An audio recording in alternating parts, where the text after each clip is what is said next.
Si Senador Pamphilo Lacson, the gentleman from Cavite. Senator, salamat sa panahon despite itong inyong nararamdaman sa katawan. Ted, DJ, Chacha, magandang umaga sa ating lahat. Opo, ang aking pong kasama ngayon si Maricel Halili po in lieu of Chacha na ngayon po ay po ay naghahanap na ng mga multo. Nag-ghost hunting na, Senator. Magandang umaga po. Yeah. Opo. Senator. Good morning. Opo, after po nung inyong privilege speech, nabanggit ninyo na parang na-swamp pa kayo ng mas marami pang information. Ano-ano pa po ba itong natatanggap ninyo? Gaano pa siya kadami? Dahil kami na-overwhelmed na dun sa mga 1 hour po ninyo na privilege speech, yung mga isiniwalat ninyo doon. Ang mga iba't ibang lugar, pero halos ganun din mga flood control projects. Pero siyempre, i-verify mo rin kasi baka mamaya may mapapasukan ka na magkakalaban sa politika na ang motibo iba. So, kailangan ma-verify pa rin. Pero ito pong mga nabanggit ninyong anomalya dun sa mga particular areas like yung sa Bulacan, sa Oriental Mindoro, Pampanga, sa La Union, ito po gano'n na po katagal na ginagawa yung ganyang klase ng sistema ng korupsyon? Matagal na kasi halos na perfect na. Halimbawa sa Bulacan, talagang na sindikato na. Wala yung lahat. Parang, ang sabi nga naman kausap namin doon, basta yung 3 ang nakapirma, malamang sa hindi, ghost project na yon. Nasa amin yung mga pangalan noon. At sabi ko nga, kung merong formal investigation, ibibigay namin yung pangalan, yung modus operandi, at probably, kasi may nag-signify na gusto mag-testify na Kasi pagod na rin sila doon sa mga nangyayari. Oo. Pero nabanggit nyo rin, sir, na itong magte-testify, syempre we have to protect yung kanilang, we have to ensure their security. How do we plan to do this, sir? Iyon ang mahirap kasi hindi ko magagarantya yun Limitado naman yung aking, legislation yung aking field. Kailangan yun, manggaling assurance nun. Doon sa magbibigay sa kanilang halimbawa kung papasa sila na maging witness o state witness, magta-turn state witness, ang makakasagot lang noon unang-una DOJ and eventually korte. Kasi pagka discharge as a state witness, kailangan judge yung nagdi-determine nun kasi may mga patakaran din doon yung list not the most guilty, dapat nga yung list guilty nga pero na-relax na yata yun. Pero paano ang mangyayari o ano po ang mangyayari dito sa mga datos na ibinahagi po ninyo sa inyong privilege speech? Will they go directly doon po sa nabanggit na komite ng Malacanang? Wala pa naman yata ang komite, pero kung magkakaroon, ita-turn over namin. Tulad doon sa PhilHealth noon, tatanda ko kami dalawa ni Tito Sen, yung Committee of the Whole. Pinasa namin lahat kay DOJ Secretary Menard Guevara. At nung nag-imbestiga sila, parang sinegregate nila yung portion ng involving graft and corruption, pinasa nila sa ombudsman. Hanggang ngayon nga, pending pa yun yung sa PhilHealth. Oo. Ganun ang ginagawa namin sa Senate. Siyempre, pag kung ano yung committee report, kung hihilingin ng Department of Justice, ipapasa namin sa kanila lahat yun. Bahala sila maghimay, bahala sila mag-conduct ng preliminary investigation at bahala sila mag-file ng kaso. Opo, pero sir, iilang pangalan pa lamang po yung lumabas dito. But before this, meron po kayong nabanggit na 67 yung mga congressmen na involved. I don't know if some of them are not part of the Congress anymore. So, ano po ang mangyayari dito sa 67 na to? I-clarify ko lang, wala akong listahan ng 67. Ang meron lang ako, yung numero.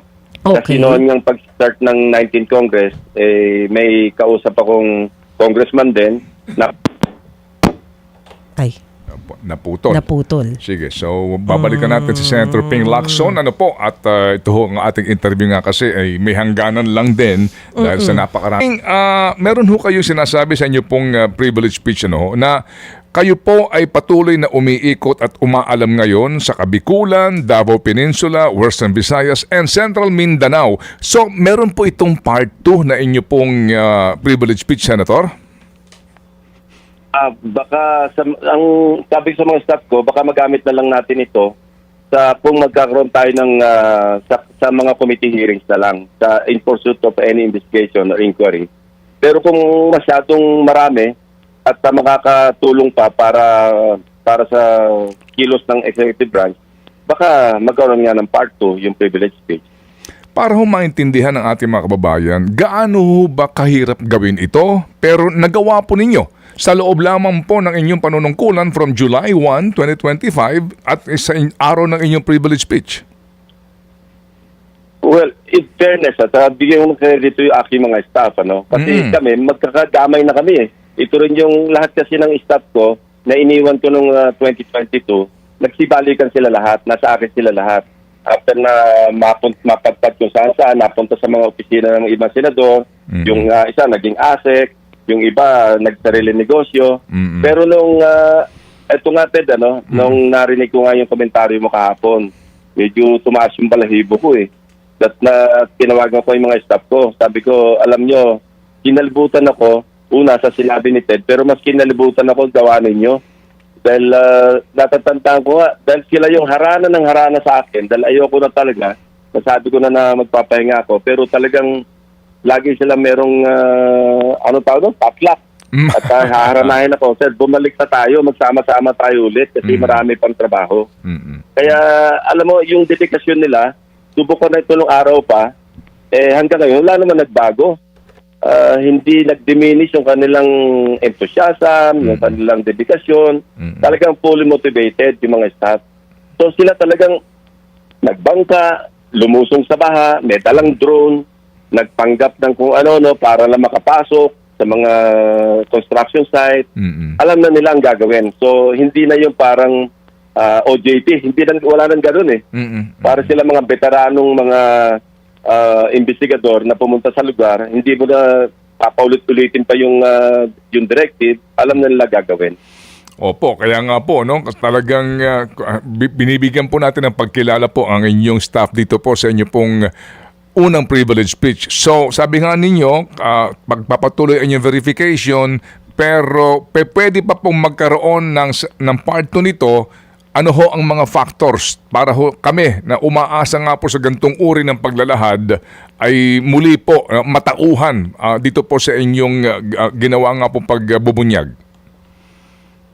Kung merong matuklasan ng mga bagong modus operandi na hindi pa na-divulge sa unang privilege speech, malamang daanin tuloy sa privilege speech. Pero kung parang repetitive na lang at ibang mga kaso, kasi pinili lang namin mga tawag ko nga case studies parang randomly, pumunta tayo sa mga lugar na kung saan talamak at doon tayo magsiyasat. So, madali lang naman, Ted, ibabangga mo lang yung, kasi datin lang gamay na lang yung General Appropriations Act. Pagkatapos yung awarded contract, makukuha naman to sa DPWH sa website. Pero malaking tulong talaga, Ted, in fairness, yung sumbong sa Pangulo website. Kasi open website, kasi nung una nahihirapan sila Pero hindi namin makapa itong awarded contract na ito. Napakahirap maghanap. Wala naman tayo mga grid coordinates. Siyempre, mag-humit. Tawag namin human intelligence. Magangapa ka pa sa ground. Pero nung na-launch ni Presidente yung kanyang sumbong sa Pangulo website, sabi niya, sir, andali. Kasi check lang namin yung grid coordinates. Wala, diretso na sila, punta na sila doon. Kaya pati nga yung mga ghost projects, nakita Paano mo makikita yung guni-guni Ted kung wala kang pinagbabasihan na reference, di ba? Opo. Kasi nga... Kaya yun nga, in-encourage ko rin yung publiko saka yung media, gamitin nila to the fullest yung website ng Pangulo. Kasi ano naman yun direct line yun magpipilap ka doon, tapos meron kang itatanong doon, tapos may bibigay silang information, pwede agad papuntahan tulad ng ginawa namin. Kaya, mas kaya yun, di ba, yung isa na Wawa project na dapat tapos na. Nung pinuntahan nga, hindi makita kasi merong ginagawa doon. Pero nakita nila yung contract ID kasi may billboard naman yan, DPWH, so, ganito. Iba na yung contractor. Sabi ko, teka, pag-aralan natin mabuti yan. Ibang kaso yan. Lumalabas yung first star na nga nandun, tapos iba yung amount Naging 92, salit na yung the usual 77.199. 92 million na.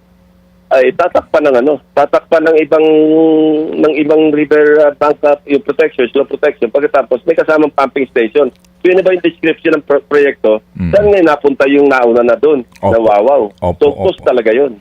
Opo, talagang kumbaga kung pag-aaralan mo, susuyurin mo, lalabas at lalabas nga ang katotohanan. Senator, amin na interview si Secretary Bonoan kanina. No, at binanggit nga niya itong parang isolated case, ito pong first district sa Bulacan. And then sabi ko sa kanya, siguro nga sa usapin ng ghost projects. Pero tama bang sabihin, Senator, na sa Bulacan, ang dami po sa amin ding hawak dito, 2022, 2023, 2024, distinct din na outside of the first district. Halimbawa sa third district, San Miguel River, yung Bolo River, pare-pareho po ang amount nito. Sa pare-parehong taon, tig-100 milyon, may 50 milyones, the same river po. So nangangahulugan pa talaga, sir, kung meron ka specific na case study lamang doon sa District 1, na hindi pa tapos dito dapat ng pag-aaral at maaari pong hindi man ghost, pero may mga proyektong questionable kasi nga itong distinct na binabanggit nyo pamamaraan po ng pagpopondo laganap sa Bulacan. Hindi lang sa Bulacan naman, Ted, sa ibang lugar. Alam mo yan na nga sinasabi ko sa mga staff doon. Dahil tapos na sana kami noong nauna sa amin kasi itong Oriental Mindoro Pero sabi ko, mag-random sampling tayo sa ibang lugar. Siguradong ang gagawin, sasabihin sa atin ng DPWH yan, isolated case. Kaya magpunta pa tayo sa ibang lugar. Kasi yan na nga ina-expect ko isolated case yan.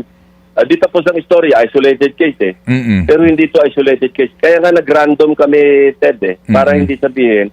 Kaya nga several case studies yung ginawa namin. Merong Pampanga, merong sa Hilagan, Luzon. Oo, para hindi sabihin isolated case. Kasi pag sinabi mo isolated case, defense mechanism na naman yan, Ted Ibig sabihin, walang planong magsagawa ng malawakan na investigasyon. Opo. Yan na nga ina-expect ko Kaya nga marami kami tiningnan Opo. And ngayon nga din po, kung pupuntahan po natin yung mga top regions na may pinakamalalaking alokasyon ng flood control projects, nandito rin po yung Region 5, yung Bicol. Oo, at of course. Nanggaling na yung team ko dyan. Nanggaling na dyan. Pero yun nga, sabi ko, validate natin mabuti. Hindi pwedeng isang counter-check lang. Isang validation. Dapat may several validation. Several layers para talaga sigurado tayo sa sinasabi ko. Okay, sige po. So, Senator, itong dulo nga ng inyong talumpati, na may mga gusto lumantad rito, pwede ho ba namin malaman lang at least, ito bang mga lumalantad na ito, kasama na po mismo ang mga contractors na umaamin sa modus na ito? Oo, ilang contractors yung mga nakausap namin na siyempre nag-indicate na rin sila. Pero kung marinig mo yung mga istorya nila, parang siyempre nakasalala yung hanap buhay nila doon sa kanilang, at saka nalubog na rin, nabasa na yung kanilang mga tuhod, hanggang bewang. Talagang naging part na rin sila ng sistema. Pero talaga orchestrated ito ng sindikato talaga sa DPWH. Hindi naman lahat, kasi sabi ko, nag-random tayo, so hindi nating yung iba na baka naman matitino yung mga proyekto at matitino yung mga tao. Pero ang kasi nangyayari ganito predicament ng DE, ng district engineer. Magagawa sila ng plano, magsasabit sila para maisama sa National Expenditure Program. So halimbawa, nakabuo sila ng plano worth 2 billion. So naisama to sa NEP. Paglabas ng GAA, napansin nila yung kanilang sinabit na 2 billion, naging 10 billion o 15 billion. So siyempre, titingnan nila ano yung nadagdag. Yung kanilang sinabit from 2 billion, naging mga 500 to 800 million lang. Pero yung 10 billion, yun yung sa funder nga, kung sino yung sponsor dito sa Senate o kaya sa House, yun ang nagdagdag. So ngayon, itababagsak sa kanilang distrito yan. Minsan naman may DE nakasabwat na noong kung sino man yung congressman. Kasi alam naman natin, Ted, yung mga district engineer, nag-a-appoint, kapapa-appoint yan, congressman din Kasi district although magkaiba yung district engineering office at saka legislative district. Minsan nag-overlap yan Pero by and large, kung ano yung legislative district, yun na rin yung engineering district. So parang yung district engineer will have to reckon with the district representative. Dahil sila pwedeng patanggal, pwedeng ipa-reappoint. Sila namimili karamihan At yung may mga motibo hindi ko naman nilalahat yung mga congressmen natin. Pero may mga talagang motivation para sa magkapera sa infrastructure. Kaya Ted, kung babalikan natin yung 2025 budget, di ba? Bakit tumaas masyado ang pondo ng DPWH? Nalampasan pa yung education sector. Samantalang, nag-encourage na sila to sa constitutional provision Highest budgetary priority, education sector. Kaya nga nagalit na si Pangulong Marcos Ito yung talaga, alam mo, ayoko sabihin blessing in disguise yung 2025 pero ito yung sukdulan. Para bang ano na ba? In-encourage na yung constitutional provision para lang makambat yung inyong mga insertion dyan sa DPWH kasi kumikita kayo na malaki dyan. Tapos ang justification pa, hindi, mataas pa rin yung education sector kasi sinama yung PNPA, PMA, Development Academy of the Philippines, Local Government Academy, itinambak ng lahat na maliwanag sa website ng DBM. 4 lang yung education sector. DepEd, TESDA, SUC, CHED. Opo, opo. Ba't po sasama yung iba pondo dun Opo. Hindi naman sila considered na kasama sa education sector. Lumala ang problema, Ted, dahil sa katakawan. Wala nang kabusugan. Senator, dito po sa mga kontratista o mga nasa taga-DPWH, kung mamarapatin po ninyo mga ilan sila na medyo kailangan lang nating tulungan perhaps na magkaroon ng lakas na loob na lumantad. Meron ba kayong pwede masabi sa amin na bilang man lamang? Wala akong bilang. Pero mga nagpapahayag ito pero talagang takot na takot. Intindihin niyo naman kami, Senator. Ganyan yung mahirap talaga sagutin, Ted, yung paano ko gagarantiyahan naman na mapoprotektahan sila. Pero gusto na rin talagang lang. Ito yung mga kontrakto na hinihira. Itong predicament naman, Ted, kontratista. Hihiramin ng DE yung kanilang lisensya. Di siyempre, sila yung malalagay sa alanganin kung sakali mag-ghost. So may mga kontratista na nag-aabono pa pagka yung ma-audit, alam naman nila na defective yung o substandard. Sila na nagkukusa na abono sila ngayon. Kasi sila ba kukulong hindi naman pipirma yung DE. Ang pipirma ng DE lang yung kasi ang ganito pagka mayroong proyekto, mag-create yung district engineer ng tinatawag na project designation order. Siya rin na mamimili ng project engineer. Siya rin na pipili ng site inspector. Yun na yung sindikato Yung site inspector, kung hindi matino, kasama sa sindikato, isa-sign off lang naman ako, baski lost project kita Pero meron din kaming alam na site inspector na, alam mo, na-promote na, pinapipirma kasi promotion pag naging construction ka na, parang construction engineer or something. Pinapipirma siya ngayon, teka muna, pipirma ako rito, nag-site inspector ako. O tatamaan dito. Parang ganon. So may mga ganong situation na yun ang hinahanap namin, yung matinong site inspector na ayaw magpirma. Ibig sabihin, may alam yun. Opo. Parang sa Pharmally, di ba, yung delivery na nag-certify ka na dineliver yung goods, no? Ito ho. So, Senator, meron pong manifestation, no, si Senator Zubiri. Sabi nga niya dito, sa totoo lang, dapat din natin ma-identify yung binabanggit nyo, nyo na funder, no? Yung sino ba ang nag-initiate nitong lahat ng pagpupondong ito? Do you totally agree sa ganun po munang dapat na simulan natin ang lahat ng ito to identify all of these people? Yan na nga sana yung amendment ko sa concurrent resolution namin na hindi na ipasa, hindi ko na-introduce. Meron kaming concurrent resolution na kung saan i-upload lahat yung dokumento sa website para maging open sa publiko. Meron sana ako gusto ipasok na amendment sa concurrent resolution na kung saan yung pangalan lahat ng nag-insert, lahat ng proponents ng mga amendment, ito man na amendment to the amendment, o kung ilan man proponent yan, sino man nag-author ng amendment, i-identify natin. Nasa ganun, matitrace back sa kanila yung kanilang amendment. Halimbawa, merong congressman, nag-insert siya ng umabot ng 10 billion. Alam natin kung sino yung congressman or sino yung mga congressmen na sama-sama nag-amend, nag-insert ng 10 billion. So pagdating sa implementation, tukoy natin kung sino yung nag-sponsor noon. Wala, hindi nga ako nanalo doon sa, alam mo naman tayo sa Kongreso, di ba, botohan tayo ng botohan.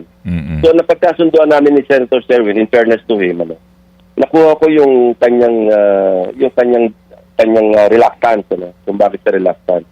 Sabi niya, paano naman sensing yung mga kasama natin pag nag-aamen. Kasi sa amin, before second reading, tatawag na ng caucus yung Finance Committee Chairman. O magsabit na kayo written submission, magsabit na kayo ng mga amendments ninyo. Eh minsan, may mga kasama nga naman kami, dagdag lang ng dagdag sa kanilang amendment. Wala naman silang dididaka kung saan kukunin. So anong nangyayari, tagahanap noong pagkukunan, yung chairman. So sabi niya, paano naman yung sensing? Pag in-upload mo lahat yun, eh ako yung bubunto na ng galit ng lahat ng ahensya na binawasan ko. At sabi ko, sabihin natin sa mga kasama natin, kung mag-aamen kayo at magdadagdag kayo, kayo na provide kung saan kukunin. Pero pumayag siya doon. Sabi ko, pangalo. Pero makasingit lang ako, Senator.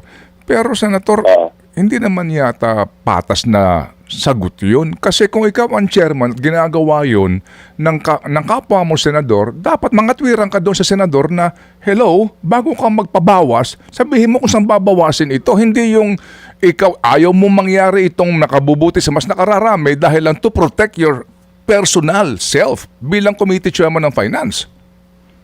Hindi, yun nga, pumayag naman siya doon. At beyond that, ang usapan pa namin, hindi lang yun. Sabi ko, kung halimbawang okay, sila na naganap. Pag nakita ko merong umusbong sa isang agency, sa isang departamento, pwede ko bang tanongin sa sa floor? Para i-identify mo kung sino yung responsable. Pumayag siya doon. Sabi niya, and more than that, sabi niya, i-justify ko or papa-justify natin kung bakit siya nagdagdag. Sabi ko, that's fair enough. Hindi i-atras ko na yung amendment ko. Hindi ko na introduce. Basta yan ang ating kasunduan. So, nung kinabukasan sa floor, parang inano ko on record. Sabi ko, ito yung napagkasunduan namin. Ito yung solution finding discussion namin dalawa ng chairman ng Committee on Finance. At least, naka-record sa amin na gano'n ang kasunduan. Na, halimbawa, nag-introduce si Senator So-and-so. Pag tinanong ko, sasabihin mo kung sino yan. Oo, raw. At least, magkakaroon kami ng transcript nasa journal namin kung sino yung senador na nag-introduce ng amendment or insertion. So, at least, sabi ko, i-convince mo naman si House APRO, yung counterpart mo, na i-adapt nila sa kanilang version niya para maging concurrent resolution. Opo. Na hindi nga nangyari. Hindi, wala pa. Okay, sige. Yung sa Senate, nagkasundo na kami. Sige, opo. Pero ganoon din ang predicament ni ganoon din ang problema ni Congressman Toby Tiangco Hanap siya ng hanap doon sa small committee. So anyway, we're talking about the present Committee on Finance and the 2026 budget. Yung pagbabalik sa nagdaan na 2025 para ma-identify yung mga funder dito. Kayo ba'y naniniwala din na dapat muna, sabi nga po nila Senator Mig, Senator Tito Sen, na dapat din natin ma-identify muna natin sino bang responsable dito nga sa napakalaking insertion at pagbanggel ng kasalukuyang budget? Easy said than done, ano? Kasi nga wala record Itatanggi lang nila. Narinig ko nga yung interview niya ni DJ Chacha kay doon sa congressman. Hindi ko nga binanggit yung pangalan niya Sabi ko, pag nagbanggit tayo ng pangalan ng congressman, bakit sasabihin sa atin? Bakit isa lang ang binanggit? Pero hindi mo maiwasan kasi nakuha naman namin yung mga Facebook post at saka yung mga banners na maliwanag naman, funded by my office. Sabi ko, nung una nga, nag-discuss pa kami Sabi ko, i-blur nyo na lang kaya yung pangalan para wala tayong babanggitin na pangalan. Pero sa loob ko, bakit tayo magko-cover up para sa kanya? Sige, balandran nyo na lang dyan kung ano yung ating PowerPoint natin, yung visual aids natin. Kung ano yung dyan, as is, where is. So natawa nga ako doon sa sagot kasi sabi niya, wala siyang kinalaman. Pwedeng wala nga siyang kinalaman doon sa insertion.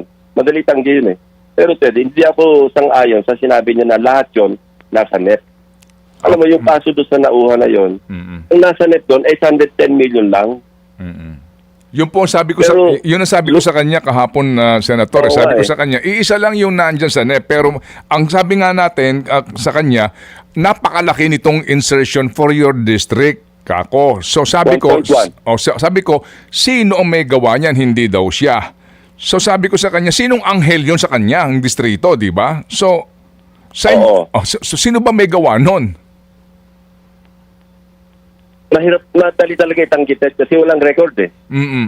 Ano lang yan, bulungan lang yan eh. Binulong doon sa APRO chairman na okay, nagkasundo sila, or the other way around, baka yung kung sino man yung congressman na nagsabi sa kanya, may ipapark ako dyan na 1.1 just sa district mo. Oh. Pero sa akin, Ted, ayoko naman maghusga, pero imposible namang hindi mo alam. Ikaw, napakahina mo naman, congressman. May biglang tumubong parang kabote dyan sa na additional 1.1 billion sa district mo. Medyo mag-iimbestiga ka naman. Saan ang galing yan? Eh, nung natanong ko nga siya, sabi ko nga, sinong anghel yun? Ayaw mo pa salamatan? sa Yeah, maganda nga yung mga tanong mo, Ted. Kaya lang, nakatawa na nga rin ako sa mga sagot eh. Parang you're defending something that is indefensible. Opo. Sige po. So, Senator, kasi nga mag-aalas 9 na, meron pa yata kayo iba pong mga importanteng gagawin. So, Senator, anong ending nito, Senator? Kasi po, ito ho ang atin no? Narinig na po namin kayo, napanood na po namin kayo. Sa dinami-dami, ng inyo pong mga paglalahad, pag-expose, and then in the end, yung po malungkot ha? Kung sino pa yung whistleblower, sila pa ito nakulong. And in the end po, yung mga kitang-kita muna talaga, di ba, na may gawa, nakakalusot. Dito ho sa usapin nito, ano kaya ending nito? Yan ang hindi ko masagot, Ted. Yan ang hindi ko alam, actually.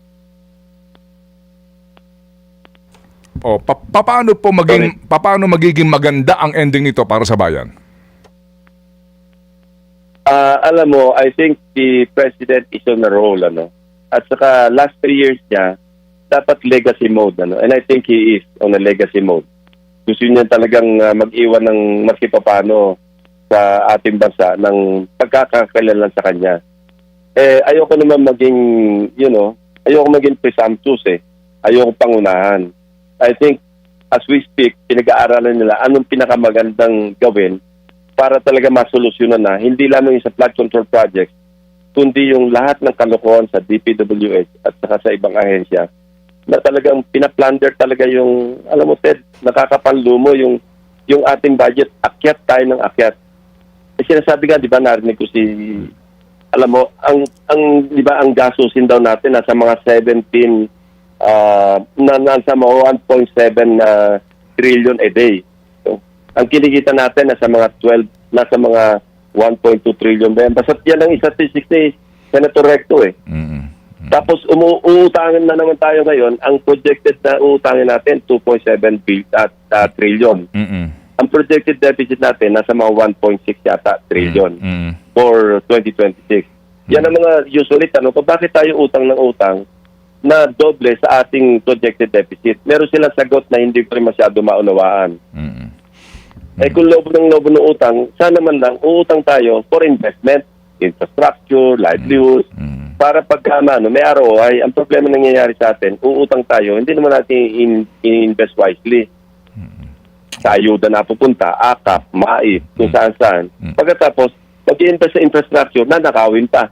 Saan tayo pupulutin 1 decade from now? Senator Ping, kaya nga po ako nagtanong anong pwedeng gawin ng lahat para nga maganda ang ending itong malaking isyong ito ngayon. Senator, ano sa palagay nyo?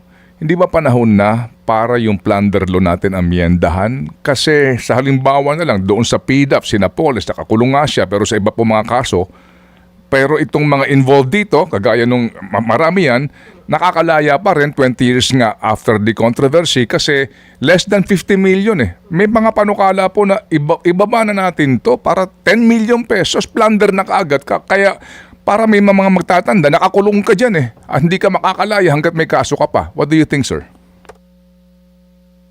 Hindi lang ibabate kasi okay naman yung 70-80 yung RA 70-80 sa plunder. Kasi 50 million, kaya lang sa jurisprudence, medyo may nabago na rin Parang naging, parang na-relax na rin yung plunder law Diba, series of acts, tapos yung may mga conspirators. May bagong jurisprudence na dyan na parang na-relax na yung provision ng plunder law So, yun nga, hindi nga 20 years 2014 Sinapoles, 2015. Ngayon, 2025. 10 taon nga lang para nakalimutan na natin. Ito na naman, Panibago racket na naman eh. Oo nga po. Ang tanong mo, Ted, napakahirap ko sagutin actually. Maski sino tanungin mo dyan, ikaw mismo mahirapan mo sagutin yung tanong mo. Kasi po, sa mga napapagod na, Senator, yun po ang tanong eh. Oo, di ba?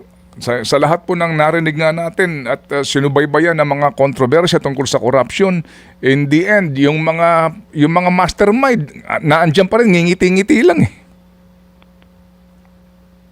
Ayun talaga sa state, talaga Ted. Sabi ko nga, hindi na more than flood control, grid control talaga kailangan natin. Opo. Sige po. So Senator Ping, aantabay kami ha. Hopefully po magkaroon pa ho kayo ng part 2 dito dahil unang-una po napakalaking bagay po nito sa kaalaman po ng ating mga kababayan. Salamat po Senator Ping at pagaling po kayo. Thank you, Ted. Thank you, Maricel. Thank you. Opo, Salamat po.